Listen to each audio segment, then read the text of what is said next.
La Catalogne, région espagnole par excellence, est devenue une destination incontournable en Europe du Sud. Connue côté ibérique, elle l'est moins de l'autre versant de la montagne dans les Pyrénées-Orientales. La Catalogne française, comme on la surnomme, partage pourtant la même culture que sa voisine. Ces deux territoires sont riches d'une forte identité culturelle, d'une langue commune et surtout d'une cuisine gorgée de soleil. Bougnette, anchois, charcuterie, trinchat, aux spécialités plus cocasses comme les calçots, tout nous prouve que cette région est singulière. Je vous propose donc une balade de la Côte Vermeille avec son joyau Collioure, à fond Remeux perché à 1500 mètres d'altitude, en passant bien sûr par sa capitale Perpignan. Vous allez voir que sous le drapeau sang et or se cache un peuple au plus proche de ses traditions locales, derrière leurs fourneaux, leurs comptoirs, leurs tableaux, leurs cabines ou même en dessous de leur Castell.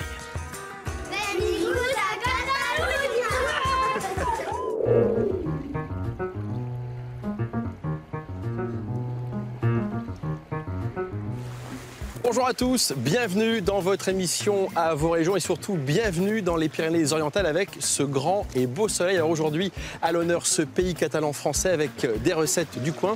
Nous ferons notamment un canard au navet avec le chef François Will ou encore des calamars à la plancha avec un autre chef, Nicolas Vier. On va commencer tout d'abord à rejoindre un meilleur ouvrier de France, Henri Poc, pour des bugnettes, sorte de beignets locaux catalans. Voilà, aujourd'hui, c'est vraiment une émission un peu bipolaire entre la mer et la montagne.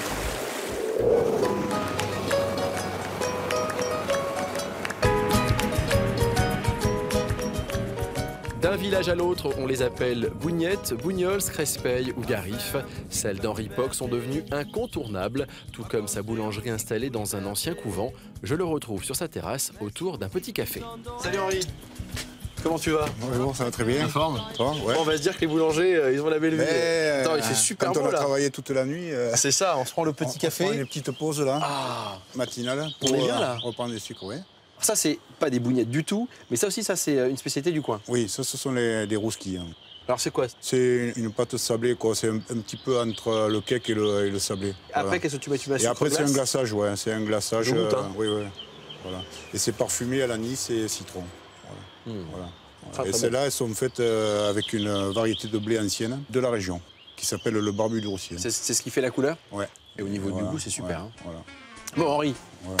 Allez, il a pris son petit café, il est levé depuis tôt ce matin. Ouais. On attaque. Minuit et demi, en principe. Depuis minuit et demi. Allez, go.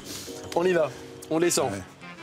Direction le laboratoire pour préparer cette fameuse recette de bougnette. C'est pas nécessaire d'être deux, mais bon. On commence par quoi?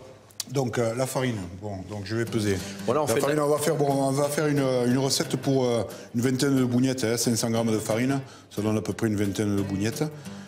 Le sucre, 60 grammes de sucre. C'est précis, hein. Si tu veux me casser, il me faudra 5 œufs. Voilà. Le sel, c'est toujours... Entier, les œufs? Ouais. Alors je fais attention, tu vois là, de ne pas mélanger quand je vais peser la levure. Ah, t'as mis le sucre d'un côté le sucre d'un côté. En fait, les ingrédients, on les met toujours dispatchés, qu'on les voit. Comme ça, ça permet d'un coup de visu de voir qu'on n'a rien oublié. Donc là, bon, je vais mettre 20 grammes de levure. T'as tes 5 œufs entiers? Les 5 œufs. Donc là, on va y rajouter 100 grammes d'eau de fleur d'oranger. Voilà. Et là, on va zester des citrons. Et donc ça, le zeste, tu vas l'incorporer? Ouais, là, dans la pâte, au départ. Tu zestes quoi, un citron entier? Voilà, on va mettre 2, on sera un peu plus puissant en citron. Donc là, j'émiette ma levure sur la farine, là, comme ça, voilà. Et après, je verse mon liquide. Hein, donc les œufs, la fleur d'oranger. Et là, tu vas pétrir? Là, dans un premier temps, en fait, je vais ce qu'on appelle le phrasage. C'est la partie du pétrissage où on mélange tous les ingrédients. Voilà. Là. On y va doucement? Oh, du bout des doigts, là, voilà, de manière jusqu'à ce qu'on ait fait une boule et tout ramasser. Donc, on sort la pâte. On va travailler la pâte pendant à peu près une dizaine de minutes, vous voyez, en l'étirant et en la repliant sur elle-même. Ah, ça va devenir bon, hein. Ouais. Voilà, voilà, je vais essayer. Doucement, écoute, ouais, pourquoi pas. Okay, tu l'étires comme ça. Je vais te laisser reprendre la main, je crois. Ouais. Mais je vais en même temps contrôler pour voir. Ben ça va, t'es pétri. Donc là, je vais Je vais y rajouter. Sympa, oui. Je vais y rajouter le. Bon, écoute, moi, elle a changé. Je suis un peu emprunté, voilà. en fait, avec ma pâte, là. Voilà. Et tu me diras, c'est lissé, hein? Oui, oui, oui. Et là, je vais y rajouter 150 grammes de beurre. Donc. Ça va peut-être nous aider, là. Bon, là, il y a 165. Bon, on va laisser. Là, ce qu'on fait, c'est qu'on met des petits morceaux comme ça. Là, Henri, quand on a rajouté le beurre, on va repétrir combien de temps? On repétrit à environ 4-5 minutes, juste le temps qu'elle se mélange. Parce que des fois, vous avez l'état. C'est pointu, en fait, ça dépend le niveau de. Donc là, il faut la faire reposer? Voilà, là, alors là, il faudra laisser 2 heures à peu près à température ambiante. Voilà ce qui va se passer. 2 heures après, il faut mettre un petit film. Ouais, il faut mettre un film. Pour pas que ça croûte. Pour éviter que la pâte prenne une pellicule dessus, qu'elle croûte. La pâte, quand elle a suivi cette fermentation, elle colle pratiquement plus. Donc juste avec un petit peu de farine après, ça va suffire pour la travailler. Pour la travailler, voilà. Voilà. Et donc là, qu'est-ce qu'on fait? On va les étaler? On va faire une petite boule et puis on va commencer un petit peu à les étaler avec un rouleau. Ouais. Et puis avec le rouleau. Ah, ça n'accroche quasiment plus, hein. Oui, avant de tout étaler, on va commencer à mettre l'huile à chauffer pour pas perdre de temps. Bah, tu sais quoi, moi j'attaque. Ouais, ouais. Hop. On est en train de préparer les bougnettes pour notre famille catalane. On va leur apporter ça pour le petit déjeuner. Bon, je vais quand même laisser faire Henri parce qu'il a quand même plus de métier que moi. Hein. En boulangerie, on s'improvise pas, boulanger. Bon, Henri. Voilà, voilà, tac. On finira de... Il y a quand même une technique hein, pour la bougnette. Voilà. Hein. C'est pas que je me trouve des excuses, mais quand même. On va passer à la cuisson. Donc là, comment on va vérifier que l'huile est chaude? On prend un petit bout de pâte, et puis on le plonge dedans. Il faut surtout pas qu'elle coule. Si elle coule, c'est pas voilà, si elle remonte, c'est impeccable. Donc là, on a l'huile qui est... Et ça va vite, ça colore. Ouais, ça colore assez vite. On va baisser un petit peu, voilà. Et là, tu l'étires. Et là, on l'étire, hein, tout en la faisant tourner comme ça, hein, pour avoir quelque chose de... Tu m'étonnes que la mienne, elle va être foireuse. De fin sur le milieu. Délicatement, hein, pour pas éclabousser, on va la poser dans l'huile. Voilà. Et là, elle va bomber sur le milieu. Là. Ah ouais. Alors là, quand on voit qu'elle a de la couleur sur le bord, on la tourne. Voilà. Et donc après, on l'égoute un petit peu là. Et je la sucre. Voilà. Et ainsi de suite. Et ainsi de suite. Donc tu prends comme ça. Voilà.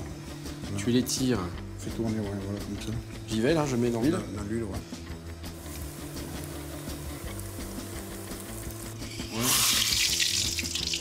C'est une bougnette un peu plus parisienne, celle-ci. Après, on peut chercher le nom des pays. Hein. Alors ça, je sais pas quel pays ça peut être. Il me charrie, oui. Il y a un peu de sucre. Ouais. Henri, si on veut faire des bougnettes à la maison, alors, il faut des œufs. Des œufs. On a dit 5 œufs entiers. La farine, combien? La farine, 500 grammes. De la levure, oui, 20 grammes. Sucre, 60 grammes. Du sel. 10 grammes de sel. On a rajouté 100 grammes de fleurs d'oranger, 12 fleurs d'oranger. Et 2 beaux citrons, on rappelle. 150 grammes de beurre aussi, qu'on met en fin de pétrissage, hein, qu'il ne faut pas oublier quand même. Henri, ça a été un plaisir de faire ces bougnettes avec toi.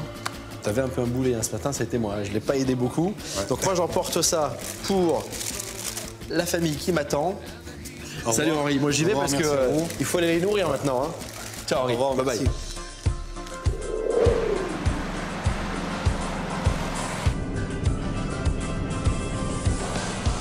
C'est à quelques kilomètres de Perpignan que Gilles et sa famille m'ont donné rendez-vous. Le soleil pointe déjà le bout de son nez et sublime l'ocre de cette maison catalane. C'est autour d'un copieux petit déjeuner que je vais comprendre pourquoi la Catalogne française est si unique.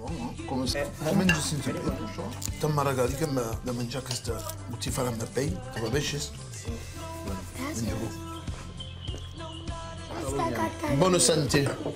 Biscuits de Gaulle. Bonjour. Ah, Grégory. Comment ça va? Tenez. Elles viennent d'être faites. Hein. Ah, en catalan, c'est de la casa d'en poc. D'en poc de ia de tête. Ce qui veut dire? Ça vient de la maison Poc. Poc, absolument, ça je confirme. Dire sur tête. Ah, d'accord. Voilà. J'imagine que je me mets là. Voilà. Grégory, on a un peu... Ah oui, ça attaque dans le concret, dans le sérieux, voilà, matin, ici. Hein. Bon, Grégory, à la santé. La vôtre. D'entrée, comme ça, boum. C'était au café ou vin. Je me permets, j'attaque. Hein. Ah ben, ouais, hein. Gilles, c'est quoi là? C'est le petit déjeuner catalan traditionnel qu'on est en train de...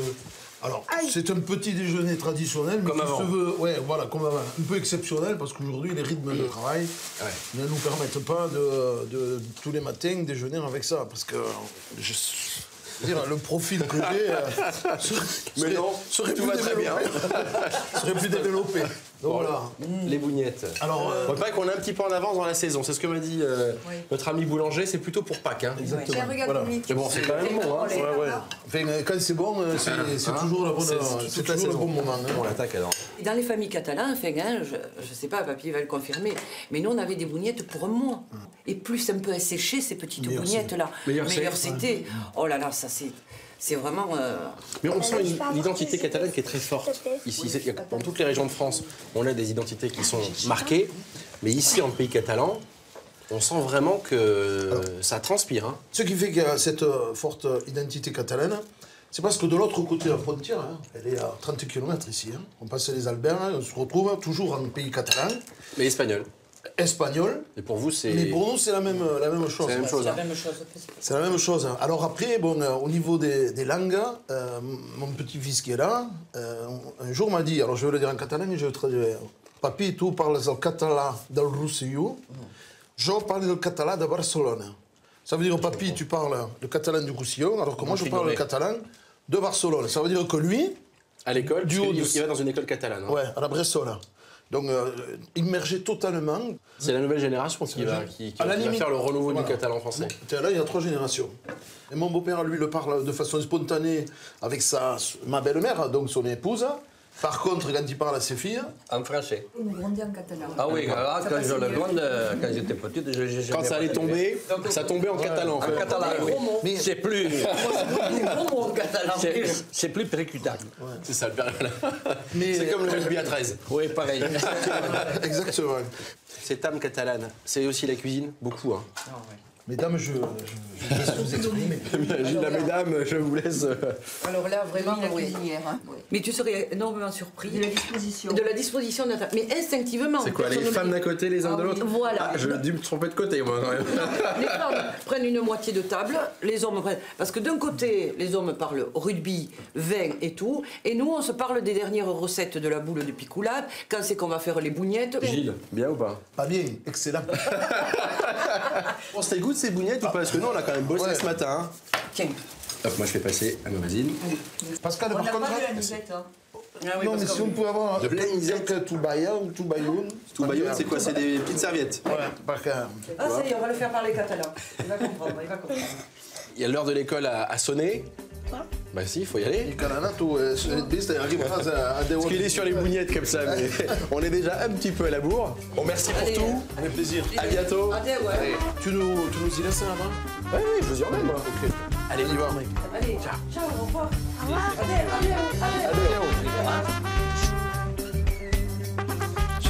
Voilà. Attention à tes doigts, toi. Et moi, je vais passer par l'intérieur. Ça. Hop, et voilà. Là-bas, derrière, avec ton grand-père. Tu fermes, ouais. Faut y aller à coup sec. Voilà.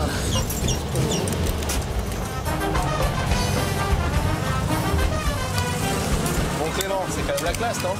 C'est là où la poupée.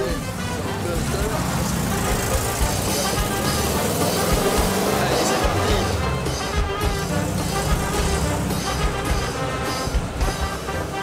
Bon, et Clément, c'est une école mixte, ton école catalane? Deux filles surtout. Ah, des filles surtout. Ouais. Ah, Non, c'est des bien. garçons. C'est pour ça qu'il est obligé d'avoir plusieurs amoureuses, c'est ça? Mais non, c'est pas vrai. Ah, papy, il nous donne des infos, là. T'as beaucoup d'amoureuses ou pas, Clément? Non. Moi, ça m'étonne, hein. Mais quoi, c'est vrai? Hein, Gilles, franchement. Ouais, moi je suis peu étonné, hein. Même voire grandement surpris. Je ne donnerai pas les prénoms. Je Mais voudrais alors pas. Ça veut dire que tu le sais pas. Non, c'est pas ça. Je ne voudrais pas que les parents le découvrent en regardant l'émission. Parce que là, ça risque Ça pourrait faire des ordres. de problème, tu comprends? Non, non, Ouais, la mais- discrétion est essentielle. Toujours dans ce genre de situation. Ouais. Moins t'en dis, mieux c'est. Bon, alors, on est bientôt arrivé, Gilles, hein, tu me dis... On va prendre le grand rond-point là-bas. Tu prends à droite là, voilà. Ok. Et on va passer par l'entrée Ah. des artistes. Ça ne démarre pas qu'on arrive en retard. Allez, hop. Allez, on se défait. Ouais. Bon, bah écoute, bonne école Merci catalane. en tout cas. Salut Clément. Allez, bonne école. Allez, bye bye et merci. Comme le petit Clément, ils sont environ 7 millions dans le monde à parler catalan. En France, il a le statut de langue régionale, à la différence du voisin espagnol, où il est rendu officiel. Une association a vu le jour sous forme d'école pour transmettre cette langue aux plus jeunes. Passé la porte de la cour de récréation, les élèves sont totalement immergés en Catalogne. Panneaux, conversations, cours, tout est fait pour que l'enfant soit bilingue. Le français, dans l'enceinte de l'école, à la cantine, à la récré et en cours, il n'est pas utilisé jusqu'en CE2. Et à partir du CE2, sous contrat et en convention avec l'État, avec l'éducation nationale, il y a 1h30 en moyenne de français chaque jour. Doncs per parelles, ara. Intenteu escriure a sobre del vostre full, és per parelles, però cadascuna sobre el seu full, aquests 3 noms: frontera artificial, Pirineus i mar Mediterrani. Une méthode convaincante puisque les enfants sont aussi épanouis et productifs que dans le système scolaire public, avec des résultats performants lors des concours nationaux en langue française.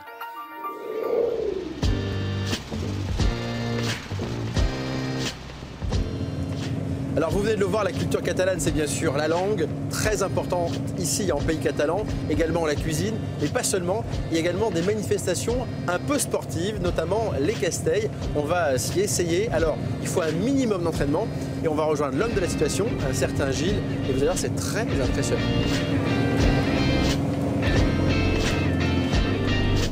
Direction le centre sportif de Bao. Comme chaque semaine, les membres de l'association s'entraînent en vue des prochaines manifestations estivales.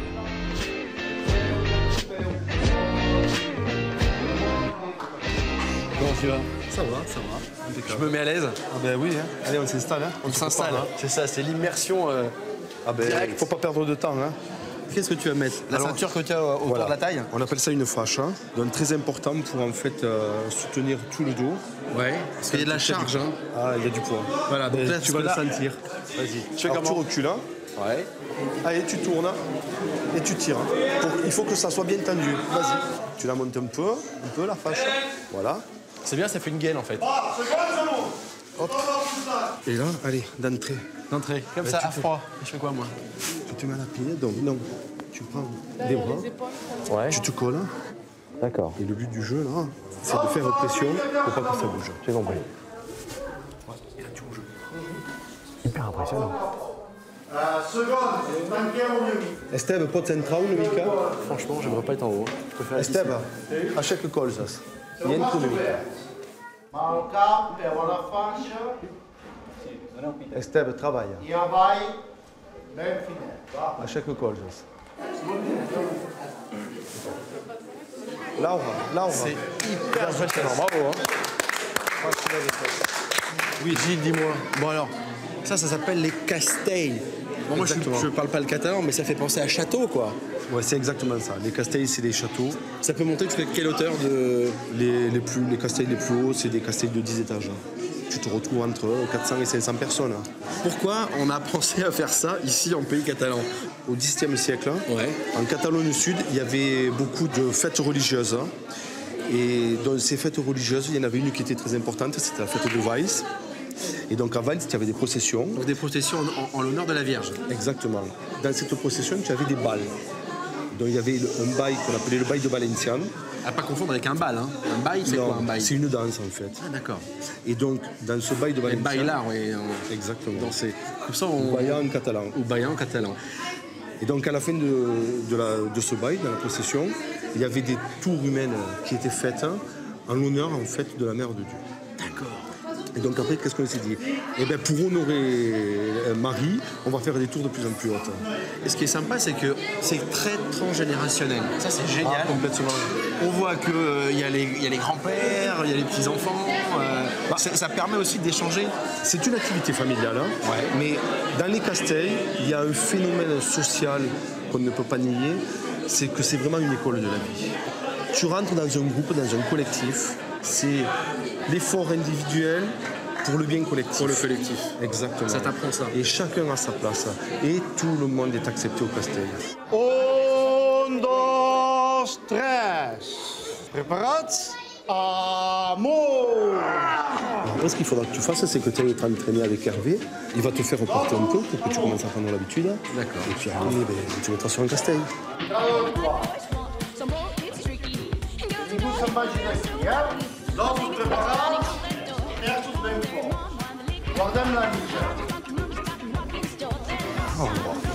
J'ai peur pour elle, surtout moi. Dis pas sous la cuisse, non, sous le bras, dessus. Ici. Là. Voilà, très bien. Et alors, pour descendre, la même chose. Avec ça, la main là. Écoute, essayer, c'est adopté. Hein. Il faut que tu fasses un pila, mais là, sur une pile. Tu fais un pila. Ah ben oui. C'est quoi le pila? T'es pas parti comme ça. Hein. Ben, tu vas monter sur la pile. Hein. Chaque figure. Non, je monte pas sur la pile, moi. Bien sûr. Tu verras. Bon, on va essayer. Hein. La chose, c'est au pila. Non, qui fait même 13, d'espèce fera même pila. Alors, je ne m'attendais pas du tout à cette proposition. Je ne sais pas comment je vais pouvoir réaliser un castell. Il n'y a plus qu'à. On sonne. Je monte tout, moi. Alors regarde, un pied là, un pied sur l'épaule. Bon, messieurs, je suis déjà désolé. Hein.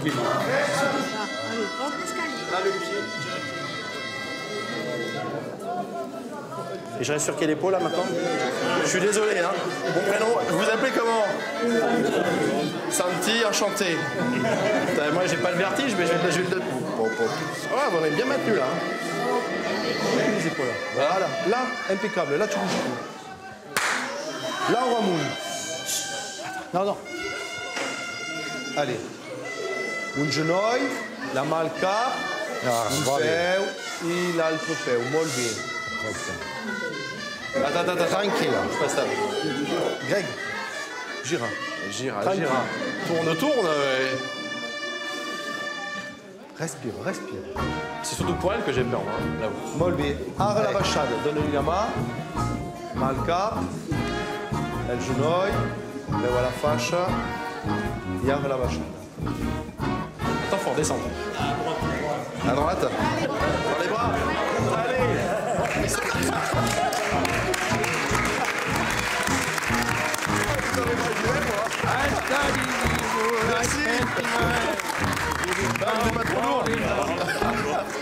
Bon, voilà, ça c'est l'accueil catalan et ils sont comme ça. Merci vraiment. C'est super. Comprendre comment va. Bien. Et il faut sortir.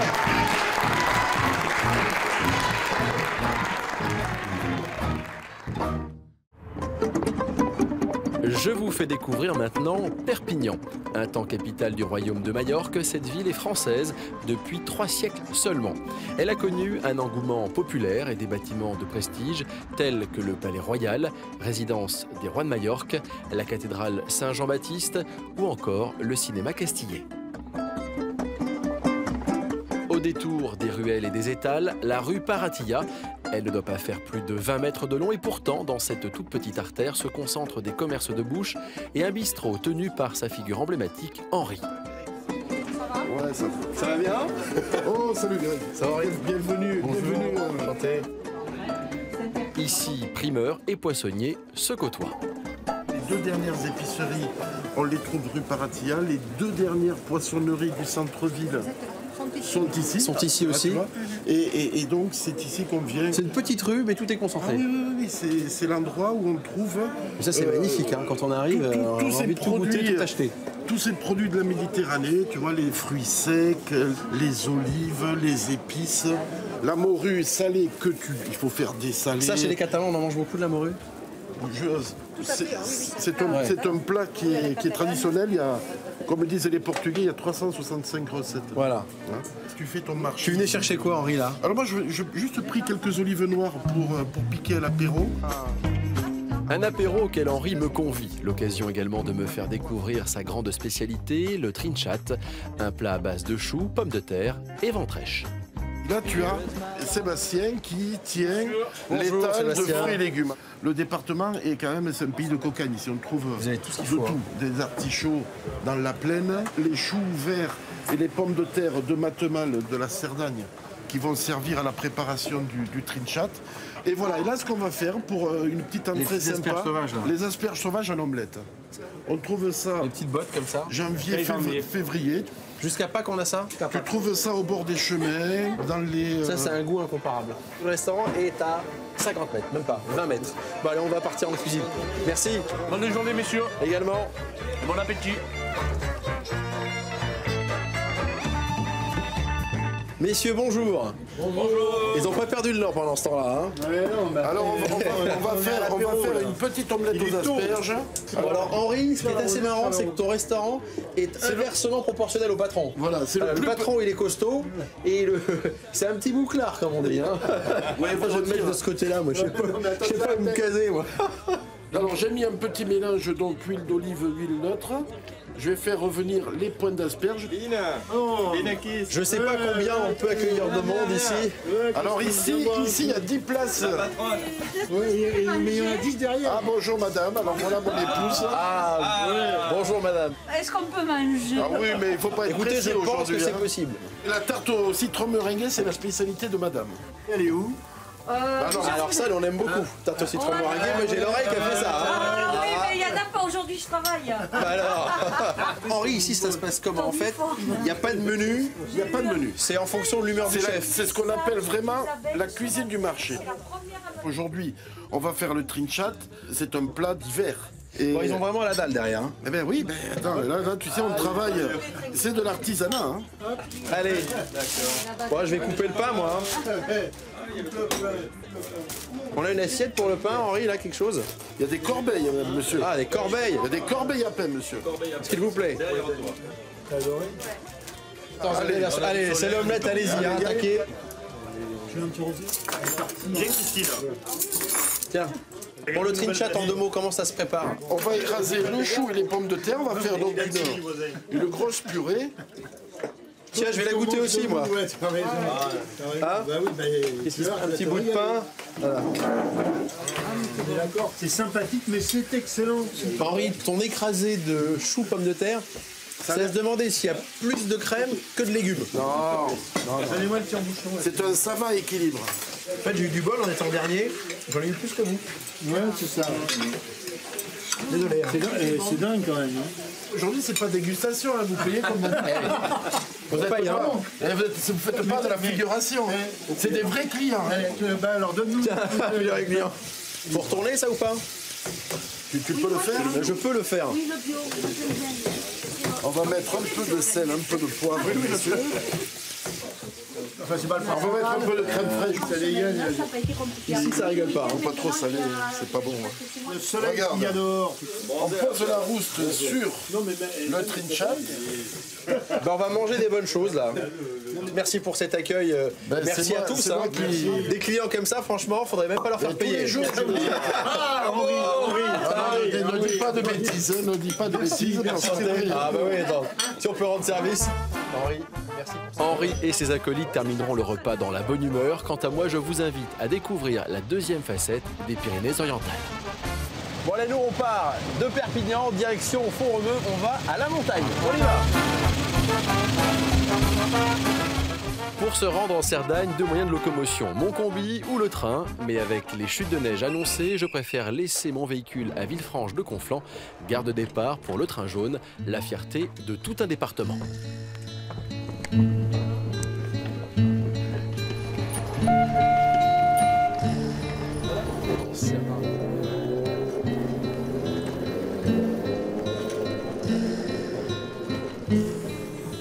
Plus qu'un simple réseau ferroviaire, la ligne est devenue en quelques décennies partie intégrante de l'identité catalane. Le Canari parcourt plus de 400 monuments architecturaux, dont le pont Gisclar, dernier pont suspendu ferroviaire.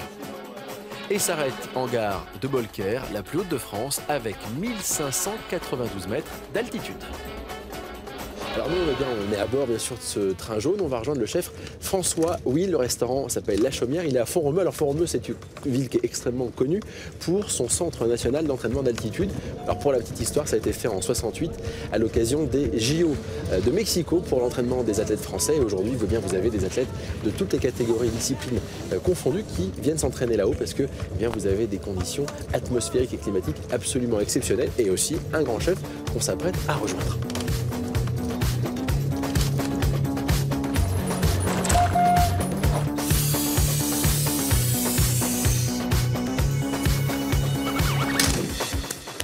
Salut François. Bonjour Grégory, ça va? Comment vas-tu? Tu as fait mon voyage? Bah écoute, on arrive avec la neige en plus. Et puis ça se découvre, regarde. Le ciel, on commence à avoir un bout de ciel bleu, ça va être tip top. Font-Romeu, on a quoi, 1500 mètres d'altitude? À peu près ici, oui. La gare était située sur le bas de Font-Romeu.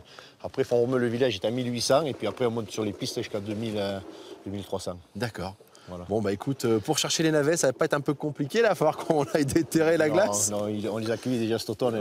Ça va. J'ai trouvé quelqu'un du village qui m'a la gardé, des siens, pour qu'on puisse faire notre pour les travailler. Voilà. Bon, allez, je te suis, on y va.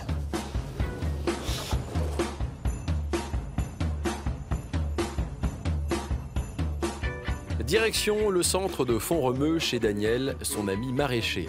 Le navet d'Odeio, cultivé en Cerdagne, est reconnaissable par sa forme allongée. Ce légume précieusement conservé à l'abri de la lumière est également apprécié pour son goût prononcé. Nous choisissons quelques pièces qui accompagneront notre canard que nous allons cuisiner chez François et sa femme Placida.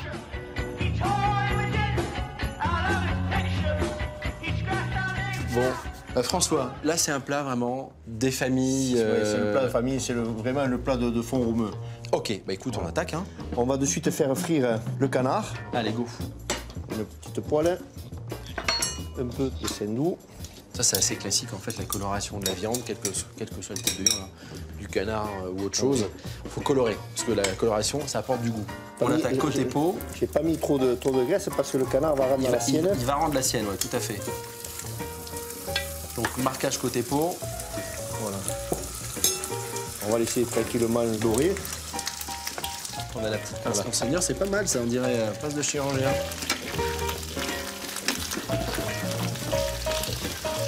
Voilà, on laisse dorer. Pendant ce temps, je continue sur les carottes. Donc, il faut compter à peu près pour un petit canard comme ça, 2 carottes. Donc, tu vas les couper en une sorte de petite brunoise? Voilà, une petite brunoise. Pas très important la régularité, puisqu'après, de toute façon, on ne les retrouve pas dans le plat. Alors, je garde mes carottes. Voilà. Une gousse d'ail qu'on va juste écraser. Voilà, que je mets avec mes oignons. Simple, hein? C'est très simple. Hein. Donc là, voilà mon canard. Je vais un peu le fariner. Pourquoi? Ça va servir à quoi, ça? Pour faire la liaison après de la sauce. Hein. Voilà. On peut le fariner avant ou après, ça dépend. Moi, des fois, je réduis ma sauce après. Donc là, on va réserver dans le plat de cuisson qui ira au four. Ouais. On range dans notre Donc plat. là, en fait, la recette, on va vous la faire en 2 temps. Voilà. Là, c'est le premier jour, après, il y a le deuxième jour. Parce qu'il y a un temps de repos. Alors, là, maintenant, je mets mes carottes. Voilà, donc là, on va récupérer bien sûr le goût. Je vais récupérer un peu de graisse. Tu mets de côté. Voilà. Un petit peu de graisse pour mes navets après. On va laisser revenir tranquillement les carottes. C'est parti. Voilà, donc là, je mets les oignons et l'ail. On va laisser revenir un peu tout ça. Voilà, on va mettre ça là. Alors, on continue à préparer les navets. Au soit des morceaux à peu près comme ça. On les met dans l'eau. Tu sais quoi, je vais te filer un petit coup de main. Allez, tiens, vas-y, je vais le faire.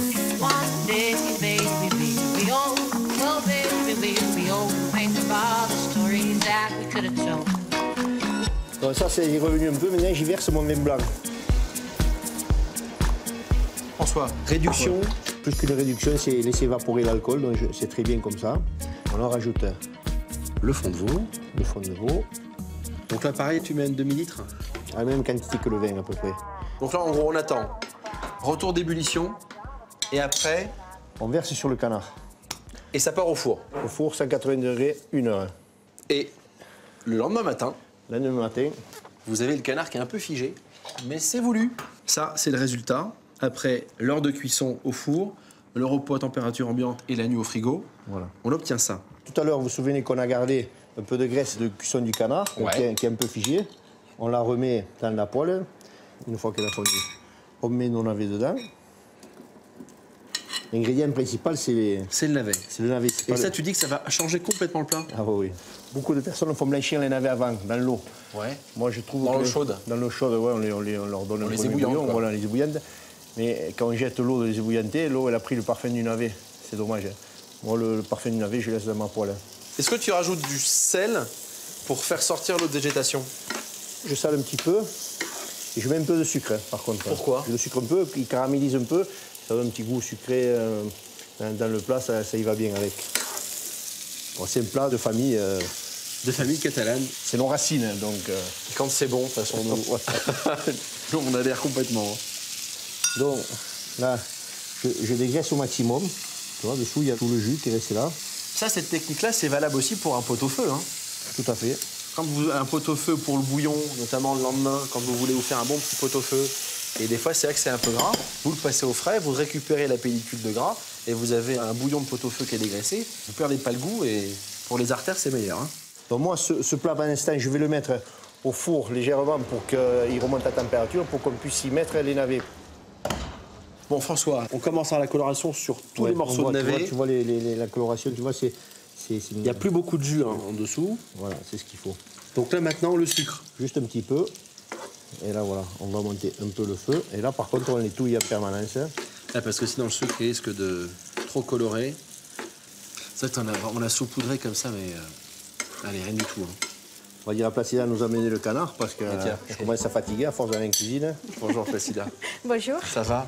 Ça va. Ça a l'air d'être lourd, hein? Un petit peu, oui. Un petit peu. Maintenant, on va enlever les morceaux de canard. Ouais. On va remettre dans un autre plat. Placida, est-ce que en Catalogne espagnole, ça se fait également ce plat-là? En Catalogne espagnole, ça fait pareil dans les mêmes régions, c'est-à-dire en Cerdagne. Parce que la Cerdagne, on en trouve. Il y a une partie en France, une partie en Espagne. C'est moitié Espagne, moitié France.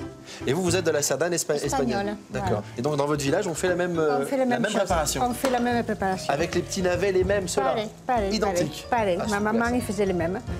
Pour vous, les Catalans, que ce soit les Espagnols et les Français, il n'y a pas de différence? Pour moi, c'est exactement pareil. Moi, je suis née à l'autre côté de la frontière, mais quand les gens me disent « vous êtes espagnole », oui, bien sûr, je suis espagnole, je suis catalane, mais je suis chez moi, c'est ma montagne, c'est pareil. C'est la même chose.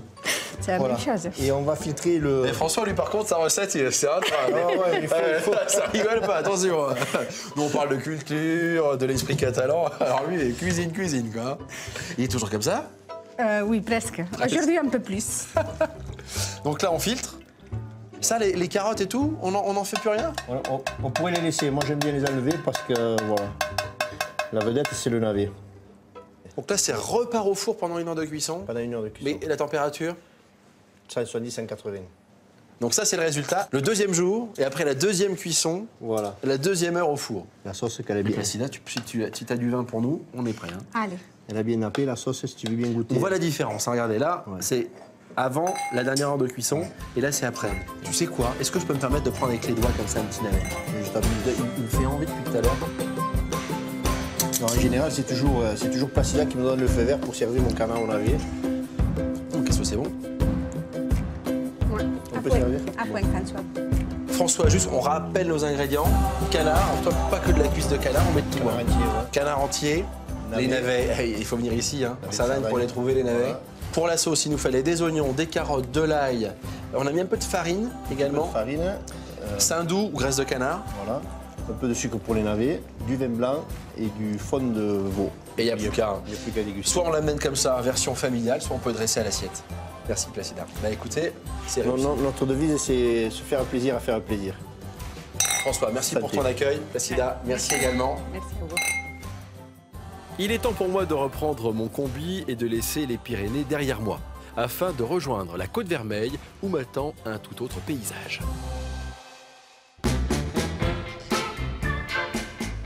Bon alors là on arrive sur Collioure. Alors je vous assure qu'au volant de ce combi de 1969, elle est érotique quand même. Et on a vraiment l'impression d'être sur la route des vacances. Vous allez voir, c'est fantastique, la vieille ville est très belle. C'est vraiment un coin de paradis.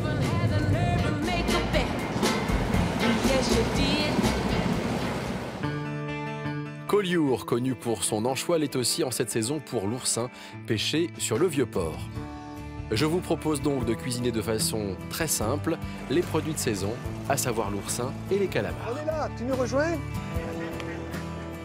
Alors pour notre recette des calamars à la plancha, on s'apprête à rejoindre Jean-Paul Riera et son chef Nicolas Vier du restaurant Le 860. Ils nous ont installé une cuisine éphémère improvisée au bord de l'eau. Venez avec moi. Comment ils vont bien? Ils vont bien. Ah, là, avec le temps. Mieux ce serait insoutenable. Ça va Jean-Paul? Ça va? Ça va Nicolas? Greg. La forme? Regarde. Écoutez. Regarde le temps. C'est magnifique. Je le disais en arrivant, il fait toujours beau ici, quasiment. Non, c'est normal. Collioure, c'est comme ça. Nico, il nous prépare quoi? Alors, on va faire un petit calamar à la plancha, avec un bouillon de poisson, coquillage et copeaux de fenouil. Bon, alors on commence par quoi, Nicolas? Donc, on va tailler déjà les calamars. Ouais. Donc là, le calamar entier. Tu nous montres vite fait comment on fait pour le nettoyer, alors, parce que ça, en général... Donc là, on enlève la tête, on enlève les yeux. Et là, à l'intérieur, il y a le bec. Alors, montre-nous le bec. Donc le bec est là, avec les petites dents à l'intérieur qui sont ici. Comme un bec de perroquet.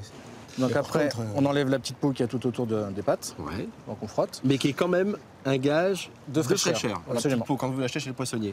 Ensuite, on enlève les ailes. Il y a un petit cartilage aussi. Après, à l'intérieur. Sorte de colonne vertébrale. Voilà. Il y a les boyaux là. Il y a les boyaux. Et à l'intérieur, il y a le cartilage qu'il faut enlever aussi parce que c'est immangeable. Donc on va les tailler en lamelles. Vas-y. Pas trop fines. Sinon, pendant la cuisson, ça va être tout sec. On va mettre les calamars dans le petit pot. Ensuite, les baies fenouilles. Donc on va couper les deux extrémités. Ouais. La mandoline. Et on va faire des copeaux. Voilà, très fins, qu'on va plonger dans, doigts, quand même, hein. qu'on va plonger dans le bouillon bien chaud. Alors ton petit bouillon, tu nous rappelles ce que tu as mis dedans? Donc c'est un fumet de poisson et coquillage. Si on veut le faire soi-même, qu'est-ce qu'on fait? Alors on prend des arêtes de poisson qu'on fait revenir avec une garniture aromatique. On peut aller voir son poissonnier. Hein. Il nous donnera des arêtes. Ouais. Déglacé vin blanc, mouillé avec de l'eau, quelques coquillages et 20 minutes sans ébullition. Ensuite on passe au chinois et on récupère le bouillon. Donc on va tailler un petit peu de ciboulette. Je suis toujours stupéfait comme il arrive à couper ça. Moi aussi. Et ça fait des années et je m'entraîne à la maison et j'y arrive Non, mais pas. c'est pas la peine. Quoi, il faut un certain talent. Oui, à mon avis, oui. On va prendre un petit peu de persil qu'on va hacher. Pas trop fin, parce que sinon sur la plancha, ça va cuire de suite et ça va sécher et ça va pas donner beaucoup de goût. Alors les herbes, toujours les tailler à la fin et au couteau. Oui. Parce que si vous les mettez dans un mixeur, elles vont perdre leur lot de végétation, elles vont noircir. Absolument. Et c'est plus très bon. Donc c'est vraiment le taillage qu'au couteau, un couteau qui coupe surtout. Donc on les hache grossièrement avec la ciboulette. Voilà. Et là maintenant, on va pouvoir attaquer la cuisson. Donc la plancha. Huile d'olive. Bon, sinon une poêle à la maison, hein, si vous n'avez pas de plancha. C'est une cuisson qui est rapide, Nico, ça? Ça, c'est une cuisson qui est rapide, ouais. C'est pour ça que c'est intéressant de travailler le calamar, parce que dans les cuisines, c'est vrai que c'est très rapide à cuire. Puis c'est bon, attends. Et puis le goût, c'est... La spatule qui va bien. J'en connais un à côté de moi qui commence à... Hein, oui. Bon, alors toi, par contre, tu as travaillé ce matin. Oui. Sur les oursins. Comment on les découpe? Ah, mais tiens, je vais te montrer. Allez. Regarde. Au ciseau. Le ciseau. Alors, des très petits coups de ciseau. Pas des grands coups pour éclater la coquille. Carapace, là. Tu vois? Tu le fais comme ça. Voilà. En fait, tu le décalotes. Hein. Tu le décalotes. Hein. Et alors, tu vois, tu enlèves ça. Regarde. Et après, regarde, c'est simple. Tu fais ça. Tu le rinces dans l'eau de mer. Voilà, toujours. Dans l'eau de mer. Tu vois, alors, le gros est parti, tu vois. Et là, tu finis juste un peu les petites bêtises qu'il y a. Tu vois, le travail est fait. Tu vois, le corail est là. Tout simplement. Ça, c'est un des caviars de la mer. Hein. Ça, c'est magique. Hein. Nico, on va être bon là. On va être bon sur le calamar. Hein. On s'éloigne, Nico. Voilà, j'ai terminé la dernière mouillette. On va se les mettre de côté. Voilà. Bon, prochaine étape, qu'est-ce qu'on va se faire? Donc là, maintenant, on va mettre les herbes. On est en fin de cuisson. Donc les herbes, c'est à la fin. On dispose sur la plancha une petite goutte d'huile d'olive pour finir. Tu mets pas d'ail? Alors non, je mets pas d'ail parce que là, on va travailler avec du caviar citron. Avec l'ail, ça va pas bien se marier pour le calamar. Ça va faire trop de goût et trop de saveur. On met juste un peu de poivre, un tout petit peu de fleur de sel. À la fin, comme ça. À la fin, sur les calamars. Ça va rajouter un peu de croquant. Et on enlève. Aujourd'hui, on a de la chance. Hein. Regardez-moi ça. La météo est superbe. Et on fait la cuisine comme ça, intuitive. Donc avec ça, on a envie d'y aller avec les doigts déjà. Hein. On va plonger les copeaux de fenouil qu'on a taillés tout à l'heure dans le bouillon. Dans le bouillon, de poisson au coquillage. Et coquillage. Tu sais, ça va donner un petit goût anisé. Dedans, on va mettre des flocons de bonite fumée. Alors pour ceux qui ne savent pas ce que c'est quoi la bonite? Alors la bonite, c'est un poisson. Donc on utilise beaucoup en Asie pour assaisonner les bouillons. Donc c'est pour ça qu'on n'a pas mis de sel dans le bouillon. Ça ressemble à un petit thon. Ça va assaisonner et ça va donner un petit goût fumé avec le fumet de coquillage et le petit goût anisé avec. Si j'en ai pas, qu'est-ce que je peux mettre à la place? On peut mettre du sel fumé. Après, il n'y a pas besoin de mettre quelque chose dedans. Maintenant, on va passer au dressage. Les fenouils, ils ont juste été blanchis. Donc il reste un petit peu croquant? Il reste vraiment croquant. Moi, j'aime bien les contrastes de texture. Donc j'aime bien quand il y a du moelleux, le calamar va être moelleux, les fenouils vont être croquants, les petites perles aussi. On va se réserver la tête pour le final. Voilà, on va mettre ça par-dessus, j'imagine. Donc là, on va se mettre les calamars au fond. Donc calamars qui ont été juste à la plancha avec des herbes. Mais tu sais, pour moi, la bonne cuisine, des fois, c'est la cuisine la plus simple possible. Jean-Paul. Et moi, ici, vous avez beaucoup de très bons produits et on va à l'essentiel. Je peux t'en prendre un? Allez-y. Un petit. Non, mais il y a un moment qui me regarde. Nicolas. Tiens, merci. Je rien dit, hein. Il n'a pas vu. On fait du troc. On fait du troc. Donc les calamars, la tête, des petits copeaux de fenouil qui vont aller dessus. Qu'est-ce que c'est bon? On va ajouter le bouillon. Puis quoi, une sorte de petite nage autour? Voilà. En même temps, ça va le tenir au chaud. Voilà. Ensuite, pour finir, on va mettre quelques grains de caviar citron. Et là, moi, ce que j'adore, c'est les petites fleurs. Et pour finir... Et l'oursin. L'oursin. Bah si. Alors l'oursin, on ne travaille pas. Oh, t'as vu ce corail? On va juste le récupérer. L'oursin, c'est juste le corail. Hein. Voilà. Et on va le mettre sur le bord de l'assiette. Ça, si t'appelles pas ça des produits de la mer, c'est fabuleux. C'est magnifique. Bon, messieurs, franchement, la vie, quand elle est comme ça, elle est simple. Hein. C'est clair. Oh là. Bon, alors, Nicolas, nos ingrédients. Calamar. Là, on avait des bébés fenouils. Ouais. On a passé comme ça à la mandoline. Ouais. Petit bouillon de crustacés. De coquillage avec poisson, arête de poisson. Arête de poisson, pour vraiment avoir du goût, la concentration des saveurs. Les herbes, persil et ciboulette. Qu'est-ce qu'on a rajouté? Langue d'oursin, on a rajouté du caviar citron. Écoutez, emballer, c'est peser. On va peut-être se goûter les oursins. Je vous montre. Parce que ça, c'est tellement bon, on va quand même goûter aussi. Hein. Bon, Un grand silence. Ça a du goût. Hein. Voilà. Qu'est-ce qu'il y a à dire après ça? Bah, c'est le bonheur. Alors, messieurs, si vous le voulez bien, on va rejoindre Corinne. Elle a un petit souci avec la crème catalane. C'est le coup de main du chef. Et nous, après, on va se retrouver ici, au soleil, au bord de l'eau. Et on va se retrouver entre amis pour déguster encore et encore ces bons produits catalans. C'est dans la campagne perpignanaise que nous retrouvons Corinne, passionnée de déco et d'animaux. Cette jolie quadra n'est pas franchement mordue de cuisine et pourtant, aujourd'hui, elle se lance dans la réalisation d'une véritable crème catalane. C'est derrière les fourneaux que nous la retrouvons. Le lait est déjà dans la casserole. Je vais rajouter un peu de crème. Il semblerait qu'elle soit meilleure avec de la crème. Voilà. Pour aromatiser son appareil, Corinne décide d'associer gousse de vanille, zeste de citron et plus curieux encore de la badiane. Une touche asiatique bien loin des saveurs catalanes. Maintenant, je vais prendre mes œufs en sucre. Alors, c'est censé blanchir. Blanchir, mais dans combien de temps obtiendra-t-on ce résultat? Je sais pas. Non, mais là, c'est la colle. Encore quelques coups de fouet. Ah, c'est bien. Et il est temps d'incorporer la maïzena. À mon avis, il va y avoir des grumeaux. L'appareil est enfin prêt, notre marmiton passe au chinois son lait aromatisé. On va la verser dans les ramequins et on va la laisser refroidir. Bonne idée, mais Corinne semble changer d'avis. Je crois qu'il faut la mettre au four. Alors, je sais pas, qu'est-ce qu'on prend comme option? Chacun, c'est la cata. Non, attends, parce que c'est vrai que j'ai vu des recettes où ils disaient de la laisser refroidir. Moi, je suis paumée. Bon, je prends l'option du four. Allez. Est-ce vraiment la bonne solution? Quoi qu'il en soit, ces 6 ramequins finissent dans un four à 180 degrés. Donc, on va attendre. 30 minutes plus tard, le verdict tombe. Elles me paraissent un peu trop cuites. Je la trouve un peu blanche. J'ai vu mieux. Pas de panique, Olivier Bajard, meilleur ouvrier de France et champion du monde en pâtisserie, a toutes les astuces pour réaliser une crème catalane. Une chance pour Corinne, au vu du résultat final de sa recette. Pas vraiment une crème catalane. Ça ressemble un peu à une omelette et puis en plus vous l'avez mis au four alors que normalement ça se passe pas au four. D'accord. Voilà. Contrairement à la crème brûlée qui demande cette cuisson durant 30 minutes. La crème catalane, elle, c'est une infusion et on fait un peu le principe d'une crème pâtissière. En 5 minutes, c'est fait. Voilà. Très bien. Mais Corinne réussira-t-elle, avec les conseils de notre chef pâtissier, à relever ce défi? Pour commencer, concasser de la cannelle, du sucre roux, des zestes d'orange et de citron, ce qui donnera le parfum de la crème. Il y en a qui mettent de la vanille, mais la vanille, c'est pas d'origine catalane. Hein. Les agrumes, oui. La cannelle, oui, mais pas la vanille. Hein. D'accord. Ce mélange est versé dans le lait chaud. On va tout couvrir pour bien laisser diffuser les parfums. Pendant l'infusion, Corinne complète au jaune clarifié le sucre ainsi que la maïzena. Ce qu'on recherche, c'est une texture qui se tienne mais qui est fondante et pas élastique. Le fait de blanchir, c'est de fouetter et d'incorporer de l'air. Donc on fouette comme si c'était une crème fouettée. J'ai l'impression de monter une mayonnaise. C'est à peu près pareil. Ouais. Vous allez voir, ça change de couleur petit à petit.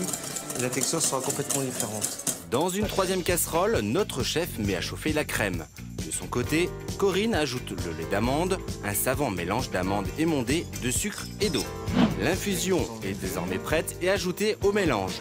Les 2 œufs, la maïzena et le sucre, puis incorporés à la troisième casserole. Alors il faut remuer jusqu'à temps que ça s'épaississe. Et cela peut prendre un certain temps. 10 minutes plus tard, Corinne verse la crème dans les ramequins et les dépose au réfrigérateur durant 30 minutes. Sur cette crème ainsi solidifiée, le sucre roux est saupoudré. Ça, c'est la partie dangereuse. Et voilà, en un coup de chalumeau, notre chef a réalisé une crème catalane digne de ce nom. D'ailleurs, Corinne n'en perd pas une miette. Moi, je vais épater tous mes amis. La journée se termine sur le port de Collioure. Jean-Paul a réuni ses amis autour d'un apéro improvisé. L'occasion pour moi de découvrir son produit phare, l'anchois. Jean-Paul, c'est le gourmand de service. Hein. Jean-Paul, là, c'est quoi? C'est un peu l'apéritif catalan qu'on fait là? Oui, on était contactés, il fait beau temps, regarde. Et puis, tu regardes ces couleurs fabuleuses. Sang et or, hein. Les anchois. Les anchois, alors ça, c'est Florent. Ouais. A priori, ils sont appréciés par Jean-Paul Riera, juste à côté. Je confirme. Tape les anchois, il n'arrête pas. Il y a des variétés, hein, c'est ça que je... Ouais, il y a les marinés, les roqueronnes. Ouais. C'est de l'anchois frais qui a mariné toute une nuit dans du vinaigre blanc, ce qui lui donne un peu cette couleur blanchâtre, argentée. Il est un petit peu acidulé au goût aussi. Exactement, plutôt vinaigré. Beaucoup plus doux, moins salé que le traditionnel, qui lui a passé quand même 3 mois de maturation dans le sel. On va prendre tout son goût et sa saveur. Messieurs, faut y aller, hein, parce qu'on a un truc magnifique. Et n'oubliez pas qu'il y a le pain grillé. Hein. Alors vas-y, le pain grillé, ça, le pain il faut. Grillé et les anchois. Allez, attaquez. Allez, attaquez. Pas ça, hein. Il faut, hein. Anchois marinés comme ça, qu'est-ce que c'est? Il nous a apporté les oursins aussi, hein. Ah, ben voilà.